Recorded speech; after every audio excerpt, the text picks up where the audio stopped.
He had nothing left to give. Not after losing the woman he loved. Not after years of raising a daughter alone. But then, one rainy night, he saw them. 3 little girls soaked and shivering, begging a millionaire for help. And what he did next would change 5 lives forever. Before we begin, if stories of quiet heroism, second chances, and the kind of love that heals speak to your heart, we'd be honored to have you join our growing community. Hit subscribe and let's walk this journey together. Now let me tell you what really happened. When one porch light refused to go out. The porch light had been on for 7 years. Zachary Cole didn't remember exactly when it became a habit. At first, he left it on out of forgetfulness. Then it became a ritual. A promise. Every evening as the California sun dipped behind the pines, Zach would walk across the creaking floorboards of his weathered cabin and flick on the light above the porch, its amber glow warming the shadows like a lantern for the lost. Some nights, he told himself it was for his daughter, Emily, now away at college. Other nights he admitted it was for someone else, entirely. Someone who would never come home. That early December evening, the wind had a bite to it. Dry leaves skittered across the gravel driveway. Zach pulled his jacket tighter as he stepped outside. Coffee thermos in one hand, toolbox in the other.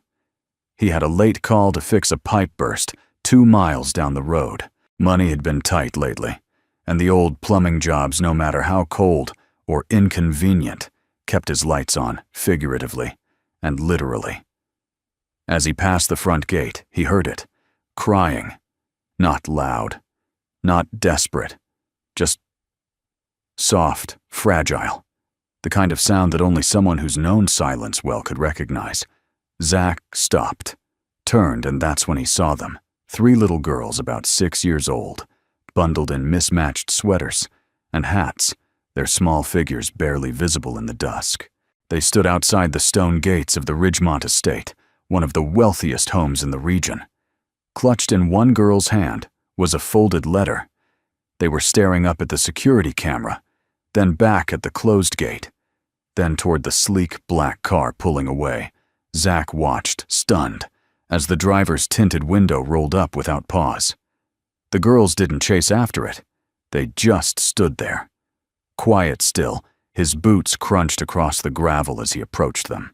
"You girls okay?" he asked, his voice gentle. The one with freckles, he would later learn, her name was Lucy, looked up. "Our mom's in the truck. She's sick. We tried to ask Mr. Weston for help, but he didn't listen." Zach's throat tightened. He glanced at the long drive where the car had vanished, then toward the row of parked vehicles along the edge of the woods. "Where exactly is your mom?" They pointed to an old red pickup tucked in the shadows beneath an oak. He hadn't noticed it before. As he drew closer, Zach could see a woman slumped behind the wheel, her face pale even under the dim interior light. The door creaked as he opened it. "Mom," he said, tapping gently on her shoulder. She stirred slightly, eyes fluttering open hollow with fatigue and dehydration. "They didn't mean to bother anyone," she whispered hoarsely. Zach knelt beside her. "You're not bothering me, but you need help. All of you." She tried to protest, but her voice cracked mid-sentence. That was enough for Zach. "Come on," he told the girls. "Let's get you somewhere warm." 15 minutes later, the girl sat huddled on his living room rug, wrapped in fleece blankets, holding warm mugs of milk. Zach had lit the fireplace and pulled out the soft cookies Emily used to love, still sealed in the pantry. The woman Lillian, she said her name, was rested on his recliner, a damp cloth on her forehead and a coat draped over her legs. Her breath had steadied her cheeks, tinged pink from the firelight. "Why were you at Ridgemont?" Zach asked softly, kneeling to the girl's level. Grace, the quietest of the 3, replied without lifting her eyes. "We heard he was a rich man who helped families Mama didn't want to go, but we thought maybe if he read our letter, Zach felt a pang in his chest. And what did the letter say? Lucy retrieved it from her pocket, unfolded it carefully, and handed it to him. In uneven but earnest handwriting it read, "Dear Sir, we don't want money. We just need a place to sleep. Our mama is kind. We can help clean. We don't take much space. We just want her to feel better. Please don't call the police. We're good girls. We promise." Love, Lucy, Grace, and Lily. Zach couldn't speak for a moment. He folded the paper, his fingers lingering on the edges. They wrote that themselves. He asked Lillian. She nodded slowly, tears slipping down the corners of her eyes.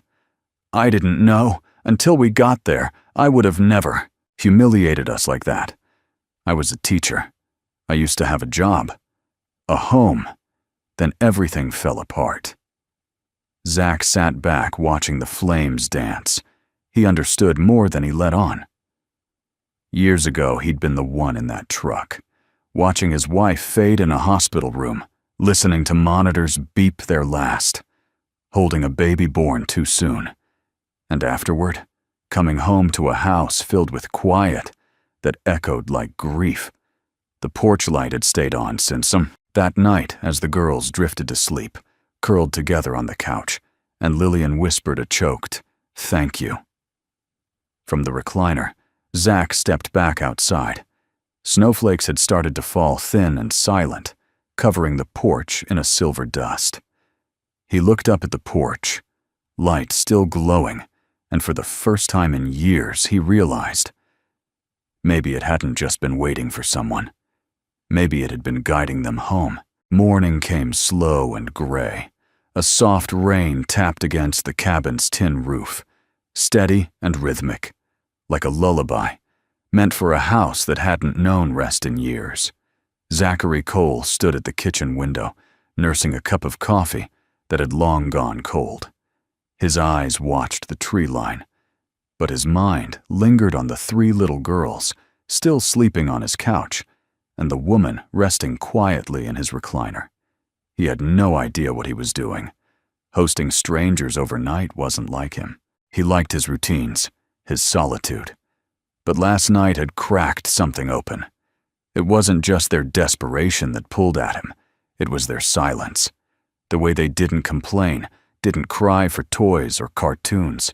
Just warmth, just safety, just stillness. He heard soft footsteps behind him. Lillian stood there in the borrowed flannel shirt he'd given her. Sleeves rolled over her thin wrists. Her damp blonde hair was pulled into a low ponytail, and though her face was pale, it held a kind of quiet strength. "Good morning," Zach said, turning slightly boing. She replied, her voice raspy from sleep and strain. "I'm sorry for the intrusion. We won't stay long." "You're not intruding," he said, simply gesturing to the coffee pot. "There's fresh coffee if you want some, though I'm not great at making it, unless it's been boiled in a thermos." She smiled faintly and walked slowly to the table, lowering herself into the chair across from him. For a while, neither spoke. The rain filled the silence between them like a soft cushion. It wasn't awkward, just unspoken. Then she asked, "Do you live here alone?"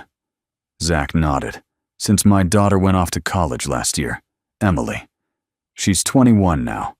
Smart, determined. Got that from her mom. You raised her alone."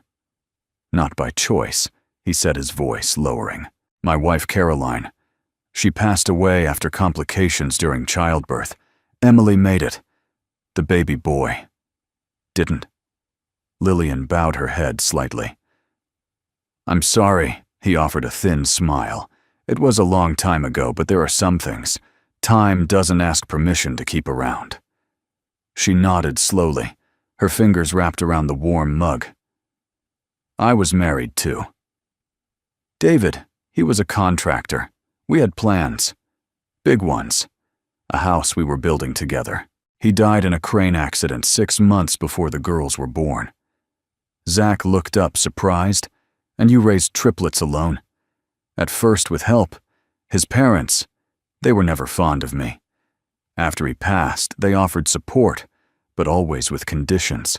I wasn't grieving the right way, wasn't moving on fast enough. Eventually, they tried to take the girls, claimed I was unstable. I fought back, and they cut you off. All of it, she said bitterly. No support, no trust. Then I lost my teaching job after the school downsized. Rent piled up. Car payments. Everything hit at once. And the girls, they deserve better than sleeping in a truck. Zach studied her closely. She was thin, not from vanity, but from sacrifice. Her hands were cracked from cold. Her eyes held exhaustion that had settled too deeply to wash away with just one night's sleep. "You're doing better than you think," he said quietly. She looked at him, unsure if he was mocking her. "I mean it," he added. "You didn't give up. You found a way that counts for something." Outside, the rain began to ease. A soft ray of sun pushed through the gray, warming the porch where the girls had drawn chalk hearts the night before. From the living room came a sound, light. Giggles. Lucy peeked her head around the corner, toothbrush still in her mouth, her wild hair sticking up in all directions. Zach smiled. "You three always like this?" he asked. "She's the loud one," Lillian replied with a tired laugh. "Grace is my worrier. And Lily is, well, Lily is the one who talks to birds." Zach chuckled. "They seem like good kids." "They are," she said firmly with sudden fire. "They're good, just born into a mess they didn't create." Zach looked down at his hands, fingers wrapped around his coffee cup. "A lot of us are," he murmured. There was a pause. Then Lillian said, "We'll head out this afternoon. I think we can make it to the shelter in Stockton before they close intake." "You don't have to go today," Zach replied. "The roads are still slick. Girls might need another day of real sleep." She shook her head. "I can't impose." "You're not," he said again, a little more firmly. Lillian studied him for a long moment, as if trying to read the fine print of his offer. Then her shoulders slumped, the steel in her spine giving way to something gentler. "Just one more night," she whispered. "Just one," he echoed. But something in him already knew it wouldn't be. That afternoon, Zach stepped out to the small woodshed to retrieve more firewood. As he passed the porch, he noticed the girls had drawn a picture on a scrap of cardboard and taped it next to the porch light. In colorful crayon scrawl, it read, "Thank you for keeping your light on." Lucy, Grace, and Lily. He stared at the sign for a long time. For years, the light had been a symbol of his own sorrow, a vigil to the past. But now, it meant something more, something that had nothing to do with who was gone, and everything to do with who had just arrived. That night, the storm returned. Not with thunder or violence, but with a steady, relentless drizzle. Thin as silk, but cold enough to slip under doors and into bones. Zach closed the shutters before sundown, something he hadn't done since Emily left for college. There was comfort in preparing a house not just for himself, but for others. Inside, the fireplace cast long shadows across the wooden walls. The girls were asleep again, nestled like puppies in a pile of blankets on the old couch. Lillian sat cross-legged on the floor, combing the girls' hair gently before tucking them in her fingers, moving with muscle memory like someone who'd done this 1,000 nights in silence. Zach watched from the kitchen, leaning against the doorway, with a dish towel over one shoulder. The scene felt almost too still, too perfect, like something borrowed from a dream he didn't want to wake from. He cleared his throat softly. "Can I get you anything before bed?" "Another blanket tea." She shook her head, then paused. "Actually, I could use a glass of water." He nodded and turned, grabbing a clean glass from the shelf. As he handed it to her, their fingers brushed a brief contact, accidental, but it lingered longer than it should have. She pulled her hand back slightly, not startled, just uncertain. "Thank you," she murmured. She drank, then stood up slowly and looked around the cabin. "This place," she said, quietly. "It feels like someone used to love it." Zach looked up. "What makes you say that?" She gestured around the crocheted throw folded just so the old piano with sheet music still resting on the stand, the photograph on the mantel of a little girl holding a fishing rod, with a man in flannel crouching behind her, smiling proudly. "These aren't the things of a man who gave up," she said. "They're from someone who's still holding on." Zach swallowed hard. "That's Emily and me," he said. Nodding toward the photo, she caught her first trout that summer. Wouldn't touch it, but insisted on naming it Trevor.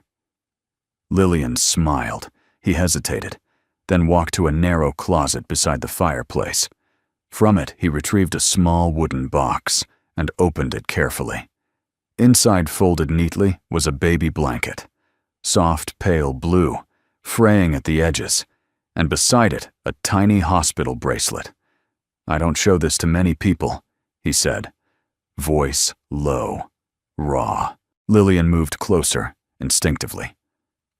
"Gentle." "That was his," Zach said. "My son. His name was Andrew. He only lived 12 hours. Not enough time to cry or laugh or even open both eyes. Caroline, my wife, died the same night, blood clot.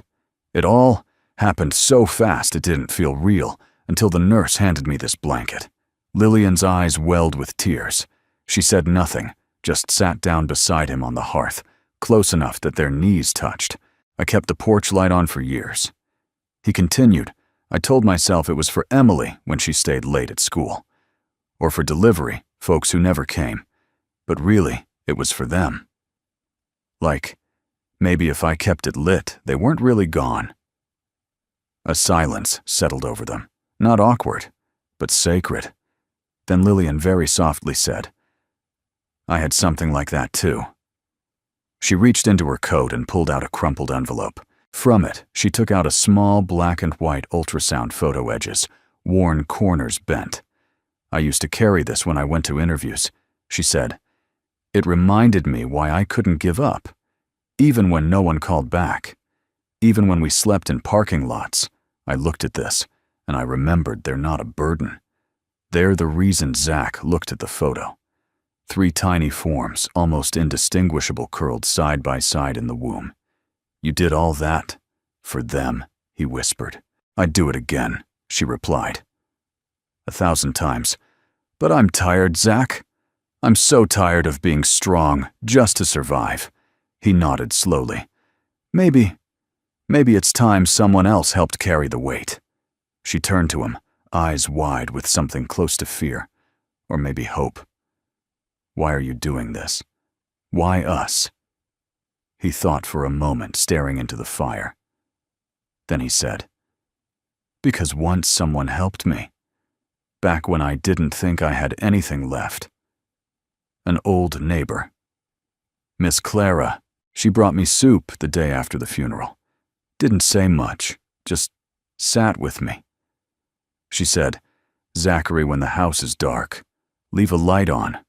Not for others, for yourself.' I didn't understand it then. I think I do now." Lillian exhaled, her voice cracking.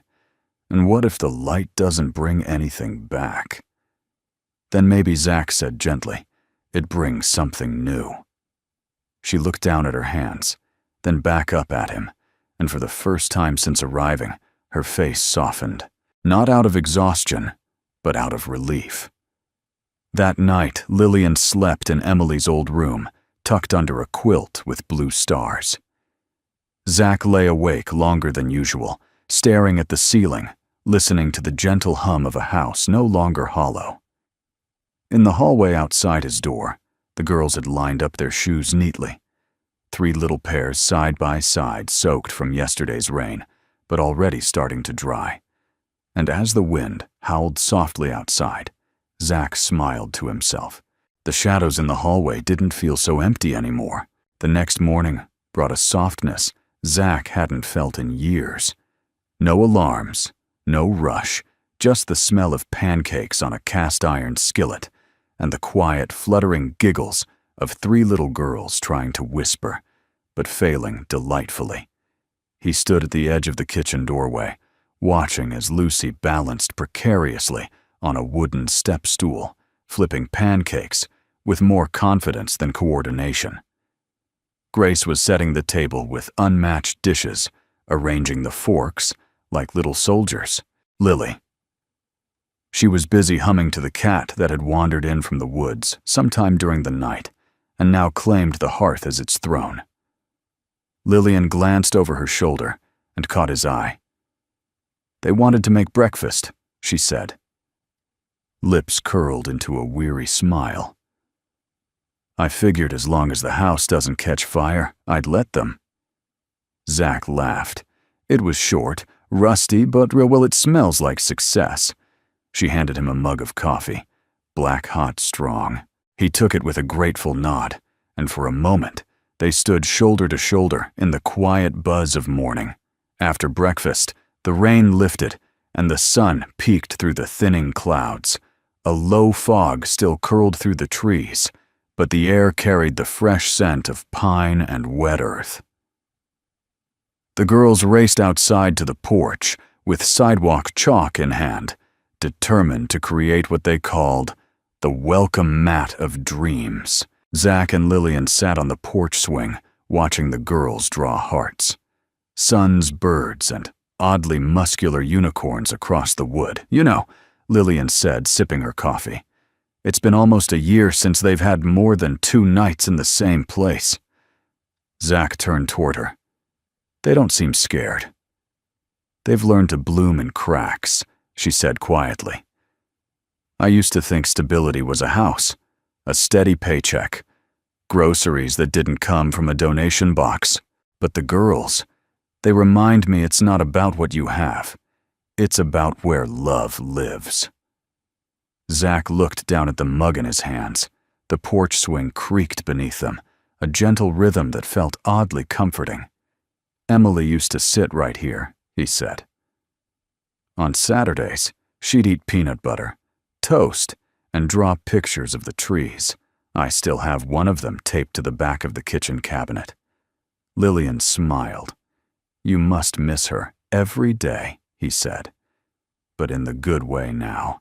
I used to feel guilty when I laughed, like I was betraying the grief. But she made me promise when she left for college that I wouldn't let this place die, just because the house got quiet." Lillian looked out over the porch, where the girls were now choreographing a dance on their chalk art. "You didn't let it die," she said softly. "You left the light on." Zach swallowed the lump rising in his throat. "Yeah, I did." They sat in silence for a moment, watching as Lucy declared herself Queen of the Porch. Grace corrected her grammar, and Lily made a crown out of pine needles. Then Lillian turned to him, her voice tentative. "Zach, you've done so much already, and I don't want to assume anything, but would it be okay if we stayed just a little longer?" He looked at her, at the weary hope in her eyes, the way she clutched her coffee cup like it was the only warm thing she owned. He nodded. "As long as you need." Relief flooded her features, and her shoulders dropped, as if someone had finally allowed her to rest. That afternoon, Zach took the girls down to the stream, while Lillian stayed behind to tidy up. The creek behind the house was shallow this time of year, its banks lined with pebbles perfect for skipping. Lucy claimed she saw a fish named Henry. Grace insisted it was a salamander. Lily, she asked the water if it had a name. They returned as the sky blushed pink, and Lillian had made stew, thick, hot, hearty, the kind that wrapped around your ribs like a blanket. They ate by the fireplace, passing bread, trading knock-knock jokes, and laughing too loudly. After the girls were tucked in, Zach stepped outside for air. The porch light glowed behind him, casting a golden pool on the boards. He could see faint outlines of the chalk drawings, still clinging to the wood. Lillian joined him, wrapping herself in a borrowed quilt. "You were right," she said. "About the light." He raised an eyebrow. "It doesn't just bring back the ones you've lost," she said. Sometimes it helps the ones still trying to be found. Zach looked out into the woods toward the winding road that had brought them to him, the same road that had once taken so much away. Funny, he said. I always thought I was the one waiting to save someone. And maybe, Lillian said gently, you were the one being saved. Their eyes met, and in that quiet moment something shifted, unspoken, tender, unforced. Not love yet, but the slow, cautious opening of hearts that had been bruised too long inside. The girls stirred in their sleep, murmuring soft dreams. And on the porch, beneath a sky scattered with stars, two souls exhaled for the first time in a long, long while. Zach hadn't planned to go into the attic that morning. He'd simply gone looking for the Christmas lights. The girls had begged the night before, 3 pairs of hopeful eyes asking if he had any leftover decorations. Not for a tree, Lucy clarified, just to make the house sparkle. The attic smelled like cedar and old paper. Dust motes floated in the shafts of winter sunlight slicing through the vents. Zach tugged a bin labeled Winter from beneath a stack of boxes and pried off the lid. A strand of tangled lights greeted him like a stubborn ghost. Beneath it, he found a tin of ornaments, a plush reindeer. Emily once adored, and folded carefully in a plastic sleeve a letter. It stopped him cold. He recognized the handwriting immediately. Emily's, but not recent. This was from when she was maybe 10, written in looping cursive with little hearts over her eyes. He sat on the floor and unfolded it. Dear Daddy, I know you miss Mommy and baby Andrew, I do too. But when you keep the porch light on, it makes me feel like they're still with us. I think it helps other people too. Like maybe someone out there is having a sad night, and when they see our light, they know it's going to be okay. Please keep it on, even if it's just for me. Love, Emily. Zach felt the breath leave his lungs. He had forgotten this letter, forgotten that she had once put into words the very reason he never could. For years he'd told himself the light was for grief, but his daughter, just a little girl, had seen it as hope. For herself, for others, for someone not even there yet, like Lillian, like Lucy, Grace, and Lily. He pressed the paper against his chest, suddenly aware of how full the silence around him felt. Not empty. Full with memory and meaning. He didn't cry. Not exactly. But something inside him softened. A knot that had lived under his ribs for years came undone without warning. He stayed there for a long time, letter in hand, sitting cross-legged beside the past. Downstairs, the girls had begun stringing the lights around the porch, railing. Lily wore them like a crown Grace had commandeered the stepladder, and was carefully looping strands around the porch posts. Lillian stood by the screen door, watching them with a smile that didn't quite reach her eyes. Zach joined her, holding the letter. This is from Emily, he said, handing it to her. Lillian read it slowly. Her lips parted slightly, but no words came out at first. Then quietly, she understood something most adults never do. Zach nodded. She always saw things clearer than me. He hesitated, then added, I've been thinking about what you said the other night, about being tired of being strong. She turned toward him. I know that kind of tired, he continued, and I know what it feels like to finally exhale, only to wonder if you're allowed to. If you deserve to. Lillian looked away, blinking fast. I don't want to push, Zach said, but if you'd consider staying longer. Not just another night. She turned back to him. You're offering, what exactly? A home, he said, quietly. Not perfect, not polished, but warm, steady. One with the porch light always on. Lillian stared at him, and for a moment he couldn't read her face. Then she laughed softly at first, then fully, as if letting go of a breath.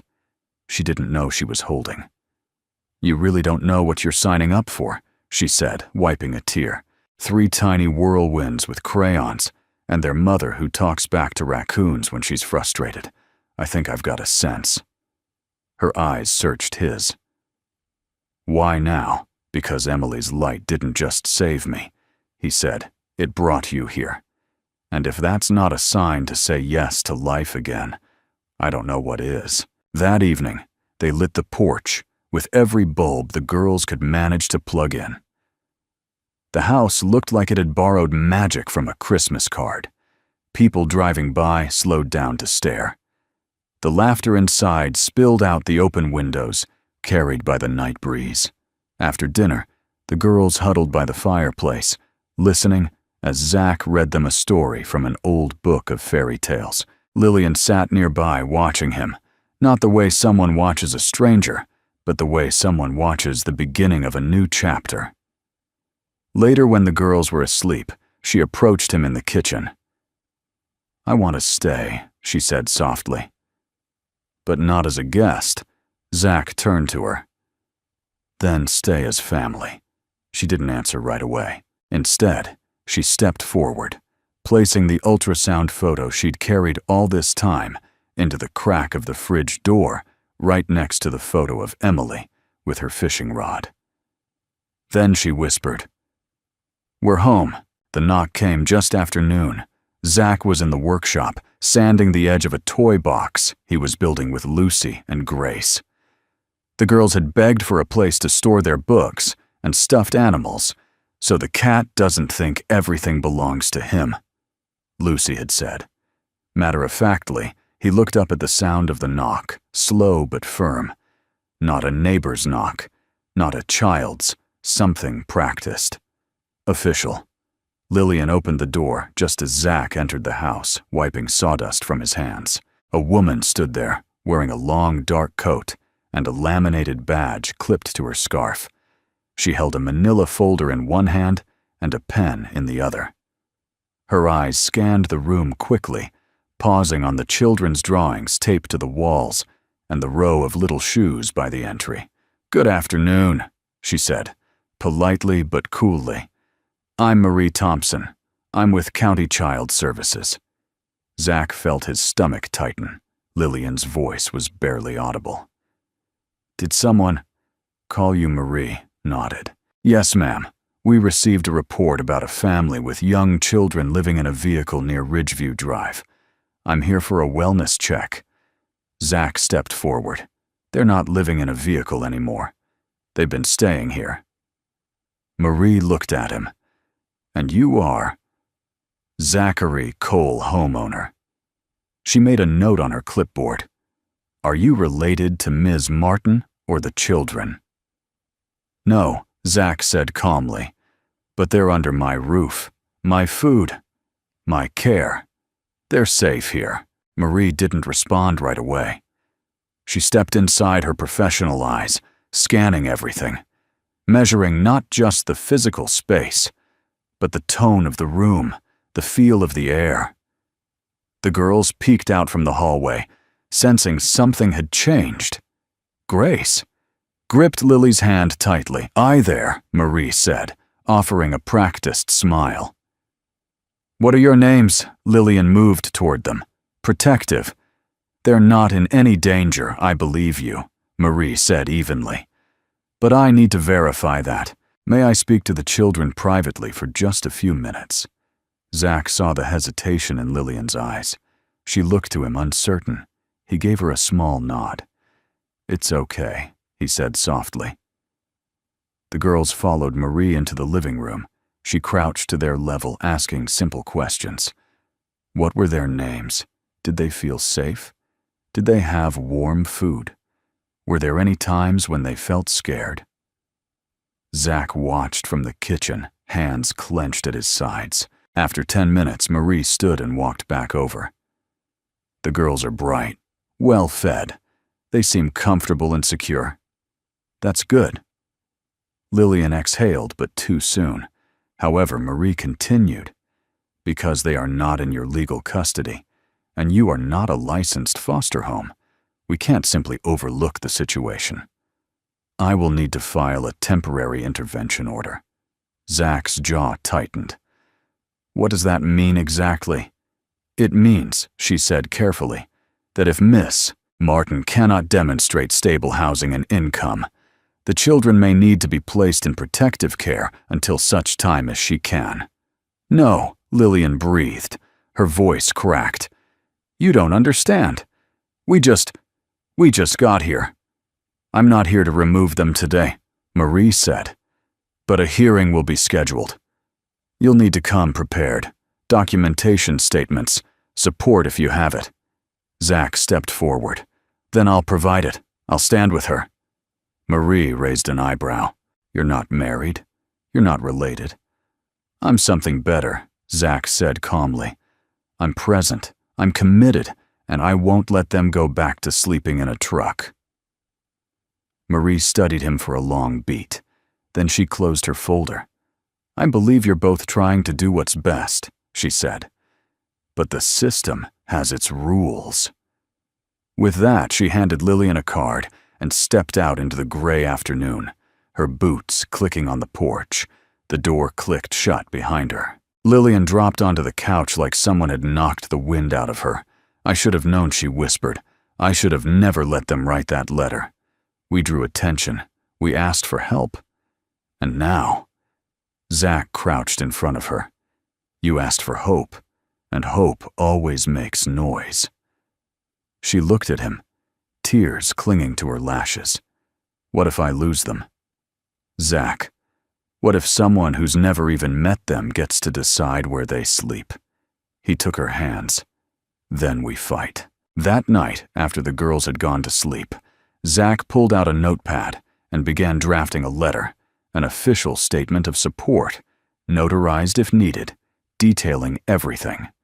The living conditions, the meals, the educational opportunities, the emotional security the girls had found in his home.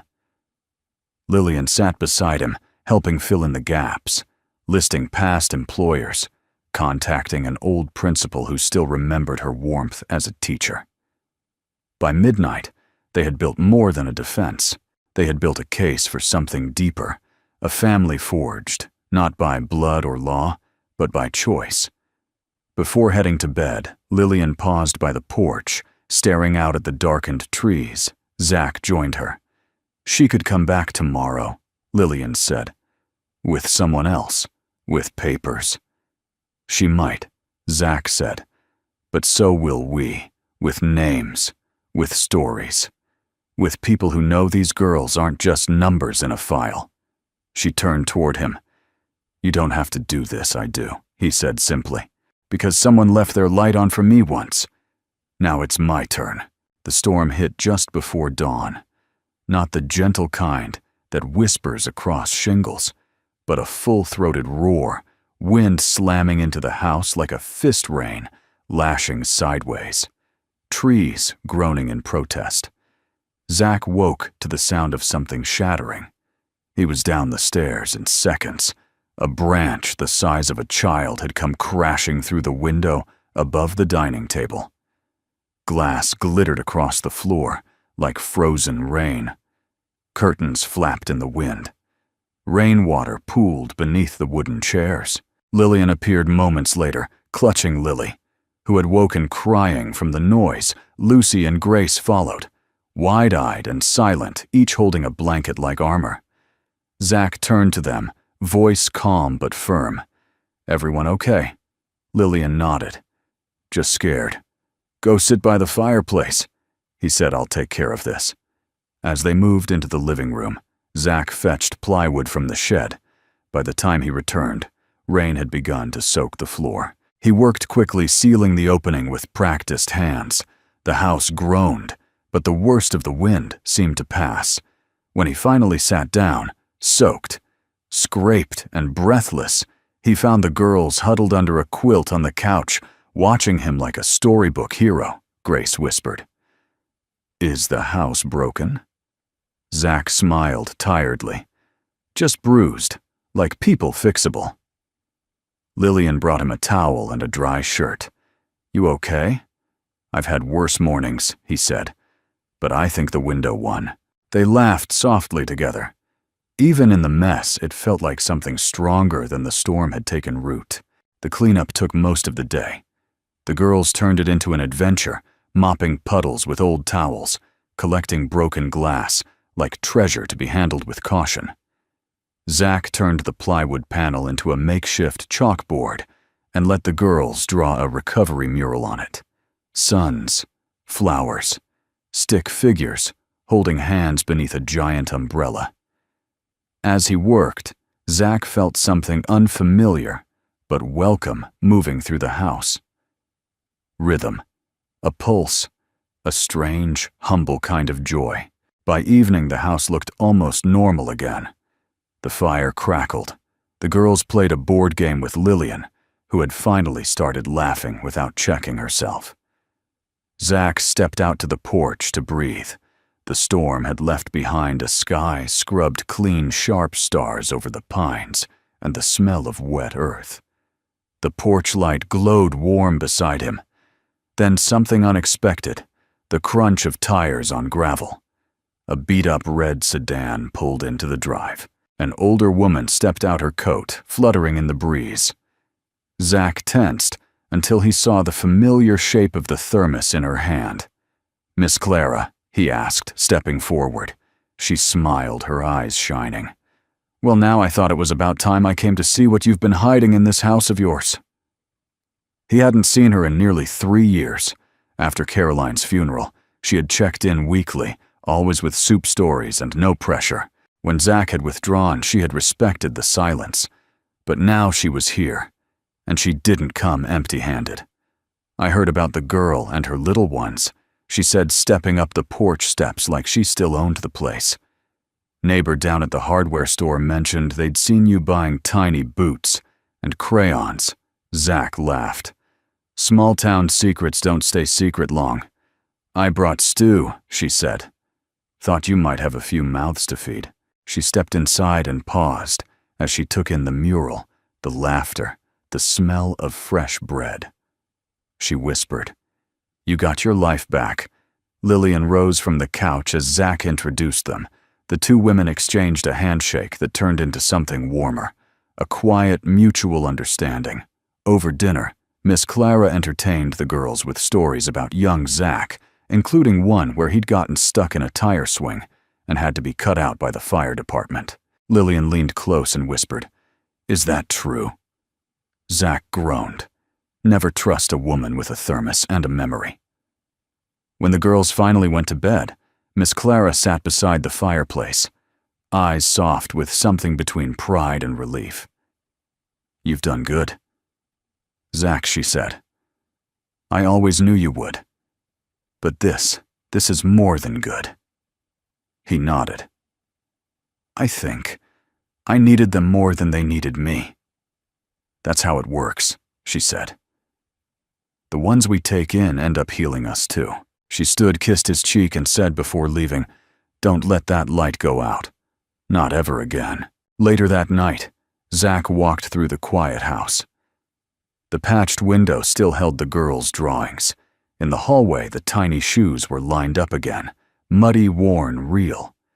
In Emily's old room, Lillian had fallen asleep beside Lily, one hand resting protectively over her child's back. Zach paused at the door, watching them, heart full. He tiptoed back to the living room, lit only by the embers of the fire. The porch light spilled a soft glow through the front windows, casting long, gentle shadows across the floor. Zach sat in the armchair, Emily's letter in his lap. He didn't need a storm to remind him anymore of what could be lost. He only needed these nights imperfect, unscripted, and full of the kind of warmth that makes even broken windows feel like open doors. The first person to stop by was the postman. He stood awkwardly at the edge of Zach's porch one Wednesday morning, hat in hand, a shy smile under his wind-chapped face. "Mr. Cole," he said, "I don't mean to pry, but folks are talking. Said you've got a full house again." Zach chuckled. "Something like that." The postman glanced at the chalk mural still drawn on the plywood panel covering the broken window. "Well, some of us got together. The ladies at the diner chipped in. A few families, too. Thought maybe you could use these." He stepped aside, revealing a cardboard box filled with groceries, fresh fruit, canned goods, even a box of chocolate chip cookies, with a sticky note labeled, "For the girls." Zach stood speechless. "You were there for a lot of people in this town, back in the day," the postman added. "Now it's our turn." Zach took the box with both hands, something thick rising in his throat. "Thank you." The postman tipped his cap. "Tell the girls we expect drawings in the mailbox." By the end of the week, more packages had come. A bag of winter coats from the church thrift store, books from the local library. A gently used bunk bed dropped off in the middle of the night with a note that simply read, "From someone who remembers what it's like to sleep in the cold." One afternoon, a woman Zach didn't recognize pulled up in a beat-up Jeep and asked for Lillian.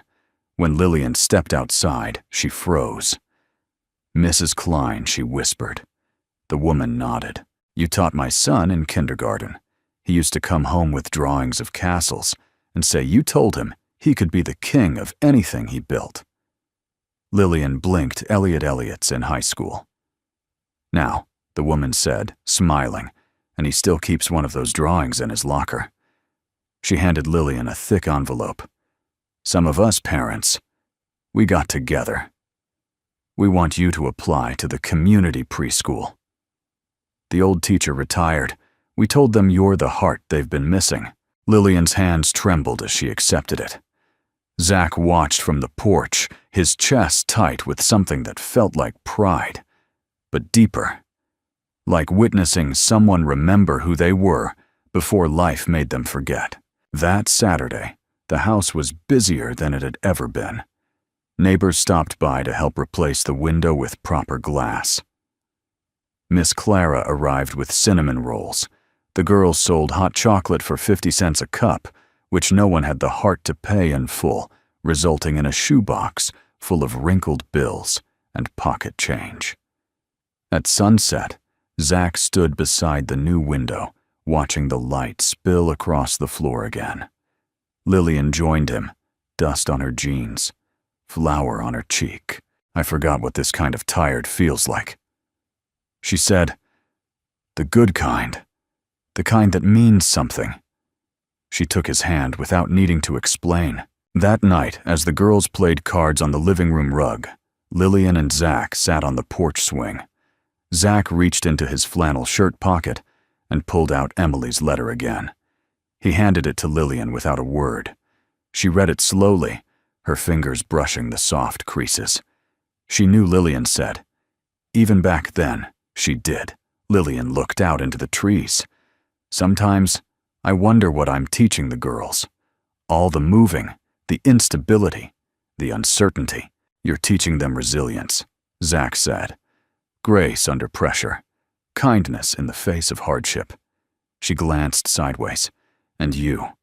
What did you teach Emily?" He smiled to leave the light on. Lillian folded the letter and tucked it gently back into his shirt pocket. "You kept your promise," she said. Zach looked up at the stars. "No," he said. "You helped me remember it." Later, as they brought the girls in for bed, Lucy stopped at the window, staring out toward the road. "What is it, honey?" Lillian asked Lucy, pointed. "Someone's out there." Zach stepped onto the porch. A man in a pressed shirt and clean shoes was climbing out of a luxury SUV.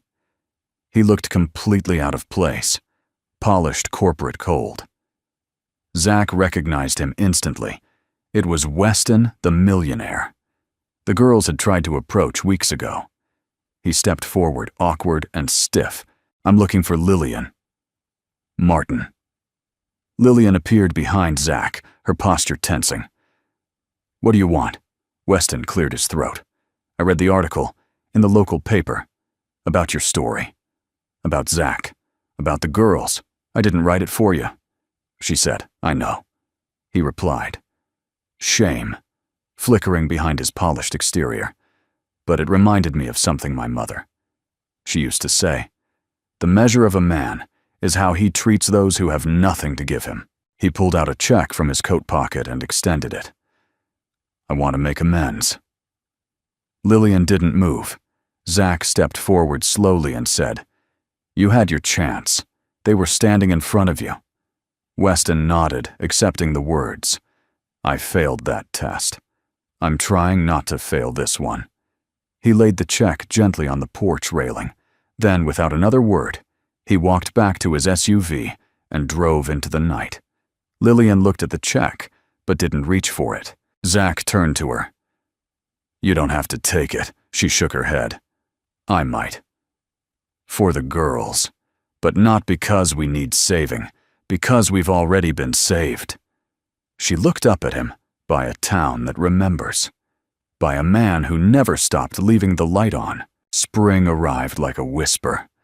One morning the frost didn't return. Buds appeared along the edge of the porch railing, and the girls traded snow boots for scuffed sneakers. The house, once quiet and still, now pulsed with laughter, singing, and the occasional sound of Lily explaining the dreams of squirrels to the cat. Zach began rebuilding the front steps, not because they were broken, but because they deserved to be beautiful again. Lillian painted the walls in soft, cheerful colors. The girls drew new chalk designs on the driveway each week. Rainbows, families holding hands, hearts that stretched corner to corner, and the porch light stayed on. Always. One evening, Zach found Lillian sitting on the swing, watching the sun settle behind the pines. She held a small wooden box on her lap. It had belonged to Caroline. He hadn't seen it in years. He sat beside her. I hope you don't mind, she said, running her fingers over the lid. It was in the attic. I was looking for more blankets for the girls and found it tucked under the rafters. Zach smiled softly. That's where I keep the things I can't part with. Lillian opened the box slowly. Inside were a few faded photographs, a delicate silver necklace, and an envelope unsealed. I wasn't sure if I should read it, she said. But it didn't feel like a letter meant to stay closed. Zach took the envelope. His hands trembled slightly. He had forgotten it was there. The letter was in Caroline's handwriting. Zach, if you're reading this, it means I didn't get to say goodbye the way I wanted. So let me say it. Now, I want you to be happy, to let the light back in, to love again, not just in memory, but in the living. Our daughter will need you whole, and someone else out there will too. Don't let grief be the house you live in forever. Let it be the road that leads you home, with all the love I'll ever have. Caroline. The silence that followed wasn't heavy. It was sacred. Lillian reached over and gently touched his hand. She loved you deeply. He nodded, voice thick, and she knew I'd get lost without her. But she also knew you'd find your way back, Lillian said. Maybe even to something new. Zach turned to her, eyes rimmed red. I thought letting someone in again would betray her. Lillian shook her head. It honors her. Every bit of love we give after loss. It's not replacement. It's resurrection. For a long moment, they just breathed together, watching dusk settle over the trees. Then Lily ran out barefoot, holding a crumpled paper crown. Mr. Zach, she shouted, I made you a promise. Hat. Zach chuckled. A what? A promise hat, she repeated with solemn authority. Because you keep promises, like the porch light and pancakes, and not letting us be alone. She placed the crown on his head, crooked and lopsided, and beamed. Lillian laughed through tears. Zach scooped Lily into his arms and spun her gently, her giggles slicing through the air like spring wind. In that moment, something unspoken clicked into place. Not a replacement for the life he had lost, but the one he had unknowingly left the light on for. That weekend, Lillian brought out a small wooden sign she had painted with the girls. It was simple, carved by hand, and hung just beneath the porch light. This light brought us home. Neighbors passed by and noticed. Some slowed their cars. Some stopped to take pictures. But most just smiled, knowing exactly what it meant. Emily visited that Sunday, her hair longer, her eyes wiser. She hugged Lillian like they were old friends, played board games with the girls, and then asked Zach to walk with her. "I see what this place has become," she said as they reached the edge of the stream. "It's more alive than I've ever seen it." Zach looked out at the rippling water. "It's not the same house, Em, but it's the same heart." She nodded. "I think Mom would have loved them." "She already does," he said, hand over his chest. They stood there, quiet. Then Emily reached into her backpack and pulled out a new drawing of the porch, glowing under the stars, with 5 stick figures standing hand in hand. "I want this to hang where the old one used to be," she said. "It feels right." That night, as the sun disappeared and fireflies lit the trees, Zach stepped out one last time before bed. The porch light cast its glow, as it always had. Warm, steady, enduring. Only now it didn't feel like a vigil, it felt like a welcome. He turned as Lillian stepped beside him, hand brushing his. "What are you thinking about?" she asked. Zach looked at the sign at the light at the life inside the house behind him. "I'm thinking I made a promise I didn't even realize I was keeping," he said. She leaned her head on his shoulder, and now she whispered. "Now," he said, "I want to make it again with you." The courtroom was smaller than Zach expected. Not cold and intimidating, but old wood-paneled warm with dust motes in the morning light and benches that creaked under the weight of waiting hearts. It reminded him more of a church than a place where families could be divided with the stroke of a pen. Lillian sat beside him, hands folded tightly in her lap. She wore the same blue dress she'd worn to her first teaching interview years ago.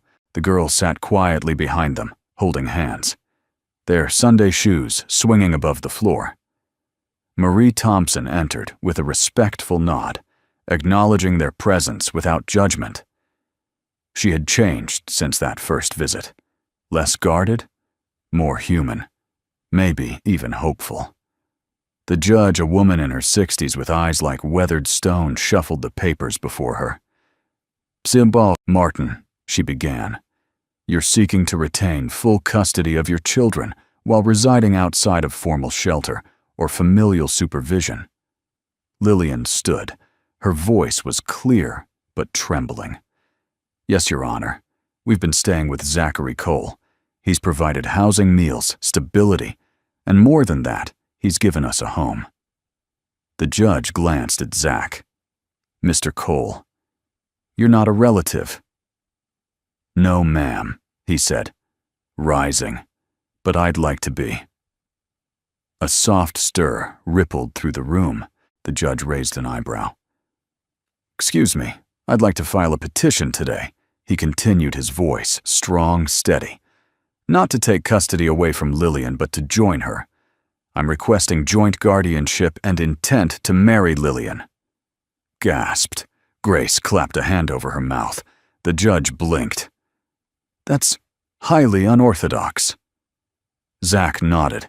So is a man keeping his porch light on for 7 years without knowing who it was really for. There was a silence, one that filled the room like rising light. Marie stepped forward. "Your Honor, I've reviewed their situation closely. In all my years, I've rarely seen children thrive so quickly in such a short time. This isn't just a case of shelter, it's a case of family." The judge looked at Lillian. "Do you agree with this proposal?" Lillian turned, her eyes locked with Zach's. In them was surprise. Yes, but beneath it, certainty I do, she said softly. "Then I'll grant a provisional approval pending full home evaluation," the judge said, adjusting her glasses. "But frankly, I think this family rewrote their own case before we ever opened the file." That evening, the house was filled with the kind of chaos only joy can bring. Emily had flown in for the hearing. She brought flowers, a camera, and enough hugs to make the girls squeal. Miss Clara baked a double-layer chocolate cake, which Lucy decorated with gummy bears and a slightly crooked heart. The bunk beds were freshly made. The porch had been swept. And under the warm lantern light, Zach took out a small velvet box. He didn't kneel. That wasn't their style. He just took Lillian's hand and said, "This isn't a rescue. It's a return."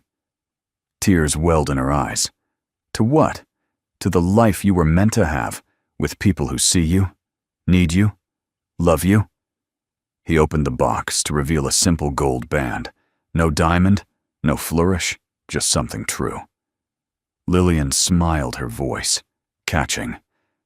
"Yes, 100 times." The girls cheered so loudly the neighbors down the road called to ask if there had been a touchdown. A week later, a handwritten note arrived in the mail. It was from Weston. Inside was no check, no apology, just a note scrawled on fine stationery. "Zachary, thank you for reminding me what real wealth looks like. The girls didn't need my money. They needed someone to see them. You did, I hope someday I can be someone's porch light too." W. Zach folded the letter and placed it in the same wooden box where Caroline's words now lived, beside Lillian's ultrasound photo. The past and the future side by side.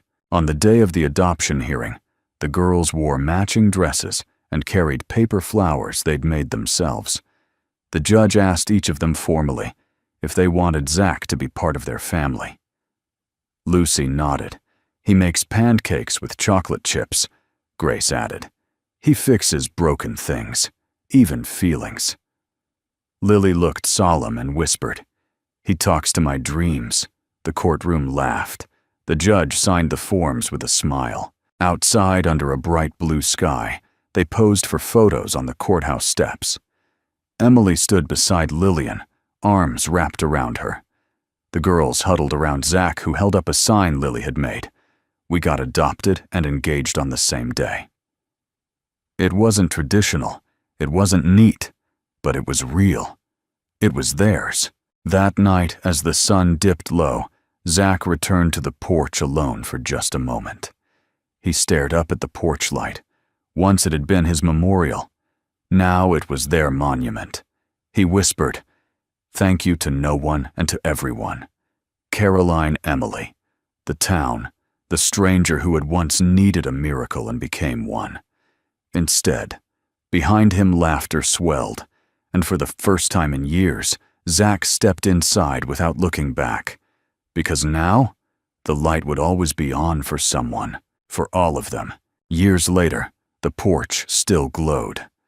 Neighbors would drive by on quiet evenings just to see it, that soft amber light glowing against the old wood, like a memory that had chosen to stay alive. Teenagers whispered stories about it. Some said it was for a child who never came home. Others said it marked the house of a man who loved too deeply to ever turn it off. But those who really knew Zachary Cole understood the truth. It was never just about grief. It was always about welcome. The girls grew. Lucy became a firecracker with a sketchbook, always drawing the people she loved. Grace developed a fascination with weather, once predicting a thunderstorm 24 hours in advance. Lily never stopped talking to birds and to dreams and insisted that the stars had personalities.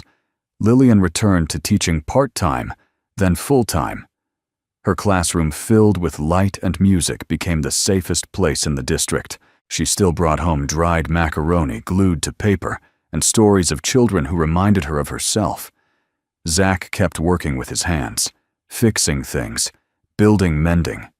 He took joy in small projects, a porch swing for Miss Clara, new shelves for the town library, toy boxes for the preschool. He rarely charged much. People often left pies and thank you notes instead. One summer evening, a knock came at the door. Zach opened it to find a young man, nervous 20-ish, holding a tattered backpack and a look of desperation in his eyes. "Sir," the man said, "I heard you might be someone who helps people." Zach didn't hesitate. "Come in," he said, stepping aside. That night another place was set at the table. Another soul found warmth. The girls didn't even blink. They had seen it before, and they would see it again. Because the porch light was never turned off. Not once. Emily returned, often older now, with laugh lines and wisdom in her voice. She sat with Zach on the porch swing during late-night chats, her head on his shoulder. "You did it," she told him one night. He smiled. "What did I do?" "You kept the promise. You let life in." Zach looked at her. His first child. His reminder of everything he once feared he'd lose. "No," he said softly. "You helped me keep it. You lit the first match." Emily pointed toward the porch sign that still hung proudly. "This light brought us home." "And they built the fire," she said. When Zach and Lillian finally married in the backyard, under strings of soft lights and the blooming dogwood tree, it was quiet.